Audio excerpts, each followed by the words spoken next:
안녕하십니까. 5월 10일 아침 시황 방송을 시작하겠습니다. 자고 일어나 보니까요, 미증시가 폭락해버렸습니다. 이번에는 진짜 스태그플레이션이라는 용어가 나오기 시작을 했습니다. 제가 저번주부터 스태그플레이션 걱정을 계속 했었는데요. 이거 물가가 높은 인플레이션은 금리를 올려갖고 잡으면 되는데요. 스태그플레이션은 물가는 되게 높은데 경기가 침체하고 있는 현상이기 때문에 두 가지 악재가 겹쳐 있는 현상입니다. 그래서 원래는 보통 물가가 높으면 경기가 과열됐을 때 물가가 높고, 그 다음 경기가 침체하면 물가가 내려오면 이런 식으로 움직이는데, 악재 두 가지가 겹쳐있는 이 스태그플레이션이 가장 풀기 어려운 어떤 그런 부분일 겁니다. 그러니까 높은 물가를 잡기 위해서는 금리를 올려야 되는 상황이거든요. 그래서 연준이 지금 금리를 올리겠다 이렇게 하고 있는 상태고, 그럼에도 불구하고 경기가 침체하고 있기 때문에, 기업들의 실적이 악화되고 있기 때문에, 경기가 침체할 때는 돈을 풀어가지고 경기를 부양시켜야 됩니다. 그 두 가지가 지금 상반된 현상이기 때문에 연준에서 금리를 인상해버리면 경기가 더 침체해버리게 되겠죠. 그래서 이 부분이 이제 상당히 증시에는 안 좋은 상황이다. 그러니까 높은 물가를 잡기 위해서 금리를 급격하게 올리면 침체되는 경기는 더 침체해버리니까 기업 실적이 더 악화되겠죠. 그럼 그로 인해서 주가가 더 곤두박질 쳐서 밑으로 내려가게 된다. 이렇게 해석을 하는 것 같습니다. 그래서 특히나 이제 스태그플레이션 공포에 나스닥이 좀 더 심하게 빠지고 있는데요. 최근에 실적 발표했을 때를 보면 넷플릭스가 가입자가 줄어드는 그 현상으로 인해서 급락을 했었고요. 그 다음 아마존이 또 실적이 적자가 났던가 이렇게 해가지고 사상 초유 사태 이래가지고 또 급락하고 있는 상태. 그러니까 이 사람들이 불안감을 느끼니까 소비가 줄어든다 이렇게 해석하게 되는 것 같아요. 이제 침체죠, 말 그대로. 넷플릭스 돈 주고 그거 볼 여력이 안 된다 이렇게 볼 수 있겠죠. 사소한데 이제 지출을 줄이게 될 겁니다. 먹고 살아는 게 가장 중요하니까. 그래서 넷플릭스라든가 혹은 아마존 소비 쪽이라고 볼 수 있을 겁니다. 이런 게 줄어들기 때문에 그로 인해서 기술주 쪽이 타격이 좀 더 크다 이렇게 보는 게 맞을 것 같습니다.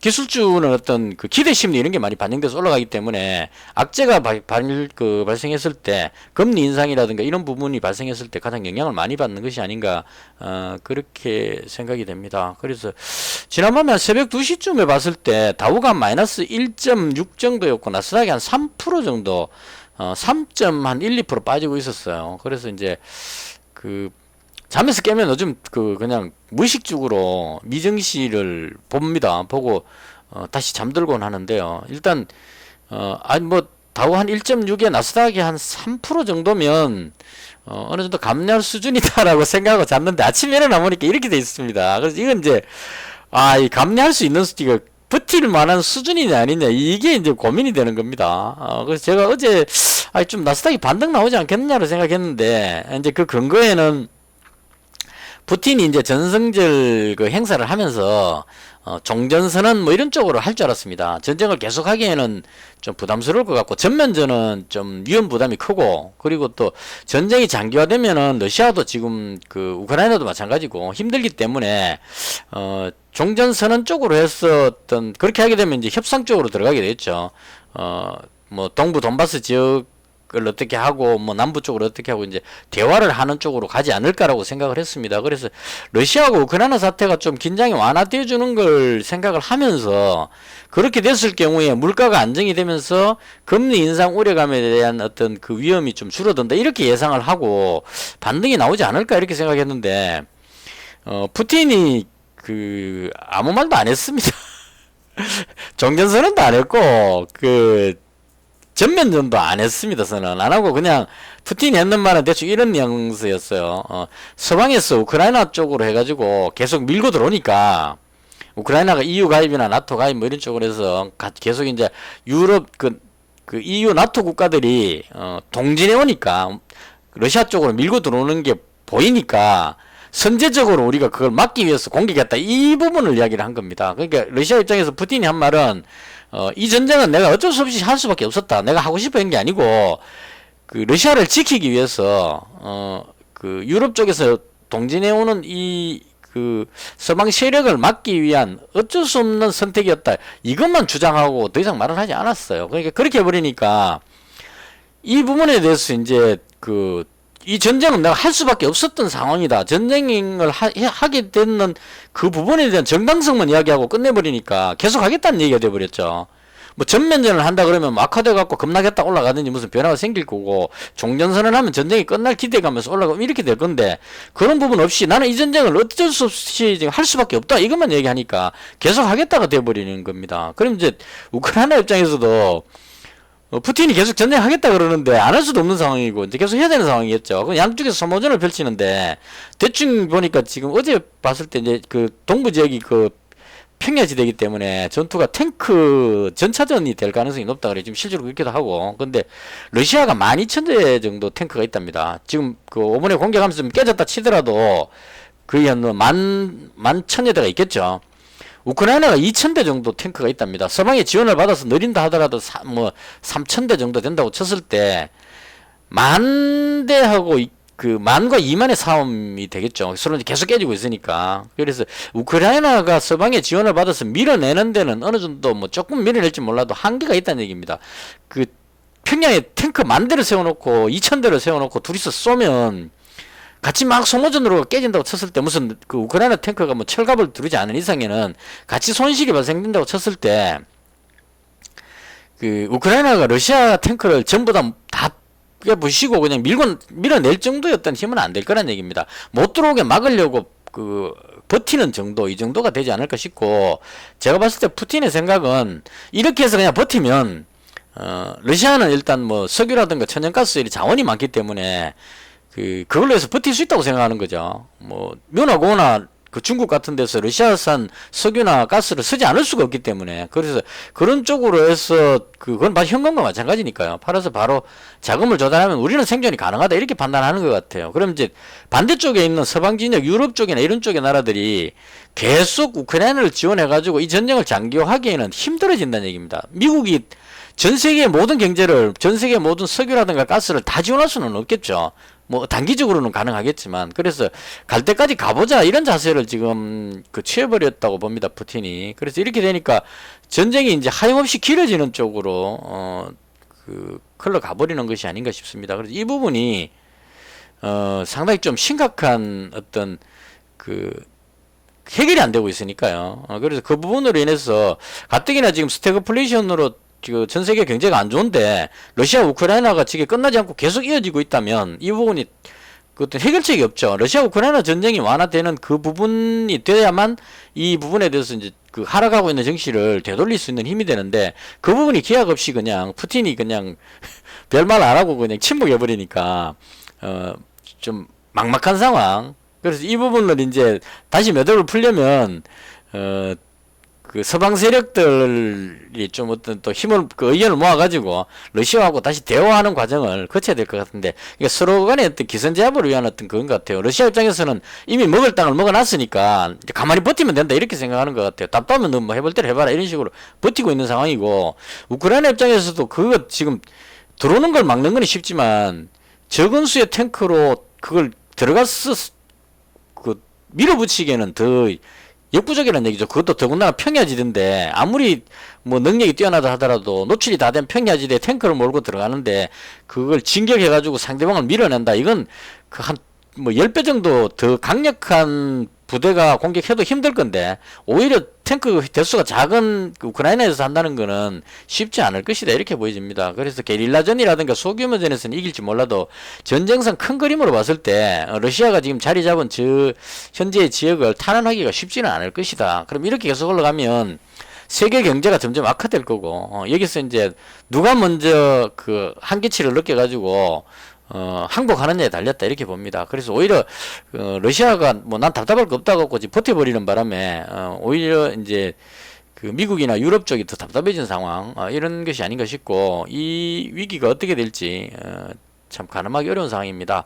자, 그래서 상당히 시장이 어렵다는 거 말씀을 길게 드린 겁니다. 지금 자고 일어나 보니까 이렇게 돼버렸다는 말씀을 드리고요. 제가 보통 아침 운동 나갈 때 이제 산에 올라갈 때 이 오만 고민들을 다 이제 가지고 올라갑니다. 미정시가 폭락했다. 어떻게 해야지 이러면서 올라가고, 산중턱을 거닐다가 산을 내려올 때쯤 되면, 아, 오늘 이렇게 해야지 결론 내려서 내려오는데요. 오늘은 지금 올라갈 때 고민을 했고, 내려올 때까지도 그 고민이 해결이 안 됐습니다. 그래서 오늘 방송할 때 무슨 말을 하지라는 생각에 뭐 떠오르는 건 대충 이런 거였어요. 뭐, 호랑이한테 물려가도 정신만 차리면 산다. 뭐, 하늘이 무너져도 솟아날 구멍이 있다. 이런 생각밖에 안 들었습니다. 그래서 상당히 힘든 장이 될 것 같고, 이걸 과연 참 어떻게 대응을 해야 될지 고민이 됐습니다. 그래서 이렇다 저렇다 말하기는 좀 어려운 상황이고요. 저는 이제 그 미정씨가 반등할 줄 알았는데 거꾸로 더 빠져버렸습니다. 그것도 폭락해버리기 때문에 제가 어떻게 할지에 대해서만 설명을 드리겠습니다. 남한테 뭐라고 할 상황이 아니죠. 지금 제코가 석자이기 때문에 제가 살아야 됩니다. 그보다 먼저 어제 그 제 영상 댓글에 그 신용 뭐 어쩌고 저쩌고 신용 뭐를 처분도 해갖고 5천 청산 뭐 어쩌고 이렇게 표현했는데요. 저는 지금은 미수 신용은 전혀 사용하지 않습니다. 이 말씀을 꼭 드리고 싶어서 그래요. 특히나 상승 추세에도 안 좋은데, 상승 추세에도 꺾일 수가 있기 때문에요. 상승하는 추세 속에서도 꺾이면 그 미수신용은 상당히 힘듭니다. 그래서 그 미수신용은 안 쓰는 게 맞는데, 특히나 지금처럼 하락 추세일 때, 밑으로 빠지는 느낌이 들 때는 미수신용은 절대 하시면 안 됩니다. 그러니까 이건 제 경험상은 그렇습니다. 절대 이거는 지금이 좋은 경험이라고 생각하시고 수업료 냈다고 생각하시고 지금 현재 손실이 미수나 뭐 신용을 사용해갖고 손실이 발생되셨다면 정말 뼈아픈 그런 어떤 좋은 공부를 했다는 생각을 하고 수강료 냈다 생각하고 손실이 얼마 되든 간에 다 정리를 하시는 게 맞습니다. 이건 분명합니다. 저는 신용은 안 써봤고 미수까지는 해봤거든요. 미수 배팅하면 3일 그 뒤에 갚아야 되잖아요. 그래서 확실하다 싶을 때 미수 풀배팅을 쳐서 해봅니다. 그 예전에 경험에 제가 100만원 가지고 이 방송 2년 전에 방송하는 그 이전에 한 100만원 가지고 잠시 연습할 때 80만원 정도 남았었는데 미수 풀배팅으로 그때 어떤 종목 5승 LST 그 망하느냐 마느냐 그럴 때 싶은데 빠지고 있는데 그 미수 풀배팅을 쳤는데 그게 그 뉴스가 극반전하면서 상한가를 3번 쳤던 기억이 있어요. 그 상한가 2번 쳤을 땐가 미수 풀배팅으로 그 했을 때 80만원이 700만원대를 넘었었습니다. 그러니까 거의 800만원 가까이 갔으니까 10배가 올라갔었죠. 그것도 며칠 사이에.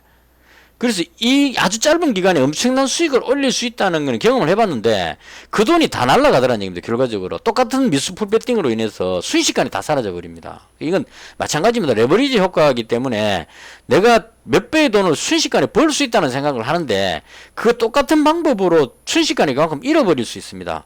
그 과거에 뭐 주식으로 성공했는 사람들, 뭐 외국의 유명한 사람들 그 책 써놓은 거 보면 해가지고 그 자기만의 노하우를 그 터득해가지고 뭐 300억까지 벌었는데 그거 300억이 다 날려갖고 깡통돼갖고 다시 새로 시작하고 이런 이야기들을 합니다. 저도 또한 마찬가지로 제 계좌 2년 전부터 보신 분 아시겠지만 지금은 둘로 나눠놨기 때문에 굴곡이 덜 심하게 이렇게 버티고 있는데요.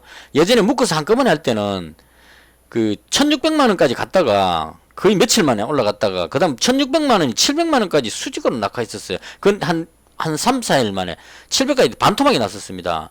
이런 것들이 풀배팅을 쳤을 때 그만큼 위험하다는 얘기예요. 그래서 마찬가지로 이건 풀배팅도 그렇게 위험한데 미수를 사용하게 되면 지금처럼 이렇게 급락했는데 어제 급락한다고 해가지고 풀배팅을 쳐놨는데 오늘 또 갭으로 더 떨어지면 대책이 없죠. 빚을 갚아야 되니까. 그러면 그 레버리지만큼의 손실이 더 커지기 때문에 원금이 다 날아갈 수 있다는 얘기입니다. 그래서 완전히 회복 불능 상태로 빠지기 때문에 이번 기회에 미수 신용만큼은 무조건 정리를 하셔야 됩니다. 지금 거래소 지수도 보시면 거의 지금 그 바닥권에 아슬아슬하게 매달려 있는 상태고 코스닥 지수도 지금 거의 보시면 급락 중입니다. 이 급락이 이렇게 급락했으니까 이제 올라가겠지. 그게 아니고 급락했는데도 불구하고 오늘 더 떨어질 거라는 얘기죠. 그래서 이런 상황이 됐을 때 미수 신용은 절대 안 됩니다. 그래서 그 부분만큼은 꼭 그 생각을 해보셔야 돼요. 해갖고 미수신용은 절대 안 된다. 내가 가진 돈 범위 내에서 해야 된다. 이걸 꼭 생각을 하고 대응을 하셔야 됩니다. 미수신용 하시는 분은 제 방송 안 보시는 게 낫습니다. 저는 미수신용 가지고 있는 사람들이 제 방송 보면 답답해서 못 봅니다. 미수신용은 그 단타로 그냥 초단타로 풀배팅으로 그냥 막 때리기 때문에 재방송과는 전혀 안 맞습니다. 그래서 미수신용은 완전히 그 부분을 정리를 하고 미수신용 안 한다는 전제 하에서 재방송을 보시든지 아니면 재방송 보시려면 미수신용은 안 하시는 쪽으로 그렇게 하셔야 될 겁니다. 그만큼 위험한 거다 말씀드리겠습니다. 자, 그다음 오늘 제가 할 부분인데요. 지금 미정씨가 적당히 빠졌으면 그냥 홀딩 뭐 이렇게 할 생각이었었어요. 지금 아마 3% 정도 선이면 빠질만 했는데 4%가 빠져버려가지고 이게 상당히 부담스럽습니다. 너무 많이 빠졌죠. 그래서 이 상황이기 때문에 국내 증시가 어제 코스닥이 선 반영했다고 치더라도 아침에 상당히 하락 압력이 클 것 같습니다. 그래서 여기서부터는 제 개인적인 견해고 제 의견은 그냥 참고만 하십시오. 시장이 안 좋기 때문에 따라 하시면 전혀 안 되니까요. 그래서 개인적으로 봤을 때 저는 이렇게 해석을 해보고 싶습니다. 보통 이런 얘기 했어요. 옛날에 많이 급락하는 게 많은 시절에는 1차 투매는 동참하고 2차 투매는 매수하라 이런 얘기가 있거든요. 그래서 지금 오늘이 어제 나온 게 1차 투매라고 봐야 될지 아닐지는 정확히 잘 모르겠습니다. 그냥 쭉 흘러내린 거라서 이게 투매라고 표현하기는 조금 그렇긴 한데 많이 빠졌으니까요. 여기서 만약에 추가로 더 빠진다면 이제는 매수 관점으로 봐야 되지 않을까 이렇게 개인적으로 해석을 합니다. 그러니까 많이 빠졌을 때 손절하면 손실이 커지기 때문에요. 그것도 또 손실 예를 들어 기업으로 떨어졌는데 여기서 손절해버렸다. 다시 매수하려면 더 밑으로 더 빠져야 되는데 이게 더 빠질 타이밍 잡기가 더 어렵다는 얘기죠. 그래서 개인적으로 봤을 때 오늘은 빠지더라도 그냥 홀딩하는 관점으로 그렇게 대응을 하겠습니다. 그래서 제가 가진 종목을 쭉 이제 한번 봤는데요. 뭐 고려제강이라든가 뭐 동일제강 이런 종목들은 철강이니까 이 지금 러시아 우크라이나가 전쟁을 뭐 1년, 2년 뭐 계속 하지는 않을 것 같아요. 어떻게든 끝날 것 같으니까, 그때까지 생각하고 이제 홀딩 하자. 이런 쪽으로 뭐 가덕도 신공항 이런 부분도 있고, 그래서, 여러 가지 관점으로 봤을 때 철강 관련주는 일단, 가져가보자. 이런 관점으로 홀딩 생각하고 있고요. 그 다음 T플렉스는, 조금 이제 이거 애매해졌습니다. 왜 애매해졌냐면, 오늘 지금 보시면, 말이 약간 옆으로 새서 죄송한데요. 어제 시간의 거래에서 대주산업이 시간에 상한가 들어갔습니다. 그 다음에 팜스토리, 그냥 8% 정도 올라갔고요. 미래생명자원, 지금 불러드리는 게 전부 다 그거죠. 곡물 관련주들입니다. 그래서 곡물 관련주들이 이제 증시가 급락하니까 러시아, 우크라이나가 또 특히나 푸틴이 종전선언을 안 했으니까요. 그럼 전쟁을 계속 한다는 얘기니까 전쟁 계속하면 러시아 우크라이나 전쟁 장기화, 곡물 가격 급등 이렇게 해석을 하고 여기에 이제 매수세가 들어왔다고 봅니다. 그래서 대주산업이 대장이니까 상한가 들어갔다 이렇게 해석을 했는데 문제는 지금 원자재 가격이 국제유가가 WTI 기준으로 108달러에서 103달러로 내려와 버렸습니다.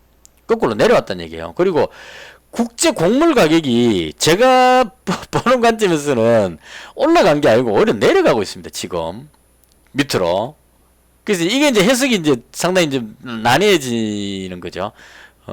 그러니까 러시아 우크라이나 정년 장기화면은 곡물 가격 급등해서 올라가야 되는데 곡물 가격이 지금 못 올라가고 있다는 얘기, 빠져서 밑으로 빠지는 듯한 모양을 지금 보여주고 있다는 얘기입니다. 급등하는 건 고사하고 지금 밑으로 빠지고 있으니까 그래서 이런 상황이기 때문에 곡물 관련 테마도 올라가기 조금 버거운 상황이 아닌가. 시간에는 상한가 갔을지 몰라도 이걸 곡물 가격이 떨어지는데 올라가긴 또 말이 안 맞죠. 그래서 지금 이 부분이 경기 침체 쪽으로 가게 되니까 경기 침체 현상이 나오게 되면 오히려 또 곡물 가격, 원자재 가격이 내려가는 쪽으로 해석할 수도 있다는 얘기입니다. 그래서 그런 부분으로 인해서 그러니까 비트코인 가격 떨어지고 전 세계 원자재 가격이 다 같이 내려간다 이런 의미로 보면 될 것 같아요. 그래서 지금 이 부분이 T플렉스가 지금 원전 테마로 보면은 올라가는 게 당연하다고 봅니다. 최근에 원전 테마가 좋았기 때문에. 그래서 원전 테마 기준으로 보면 우진이 대장격으로 최근에 올라가고 있는데 우진에 이어서 이제 T플렉스 정도면 따라 올라갈 걸로 예상을 했는데 이게 문제는 니켈 관련주로 생각하고 들어온 사람이 상당히 많다는 얘기입니다. 이때부터 니켈 관련주 쪽에 언급이 많이 됐기 때문에. 그래서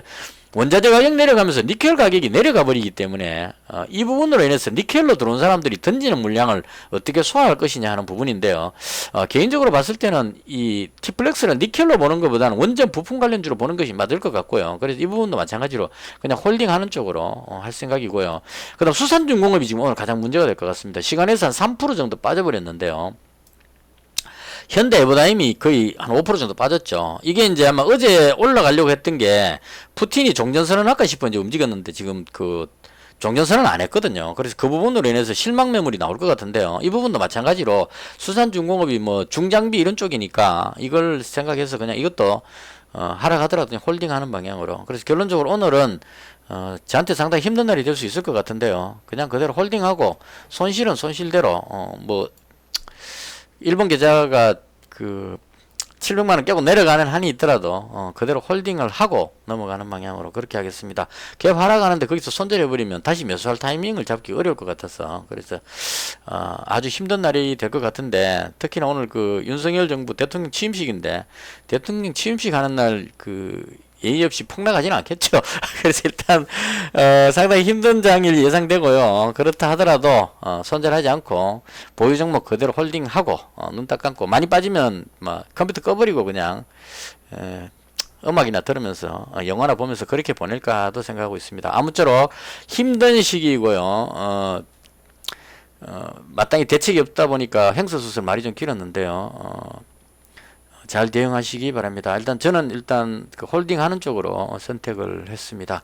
오늘 하루 잘 대응하시고 저는 장 끝나고 마감 시황 방송에 찾아뵙겠습니다. 시청해 주셔서 대단히 감사합니다. 마치겠습니다.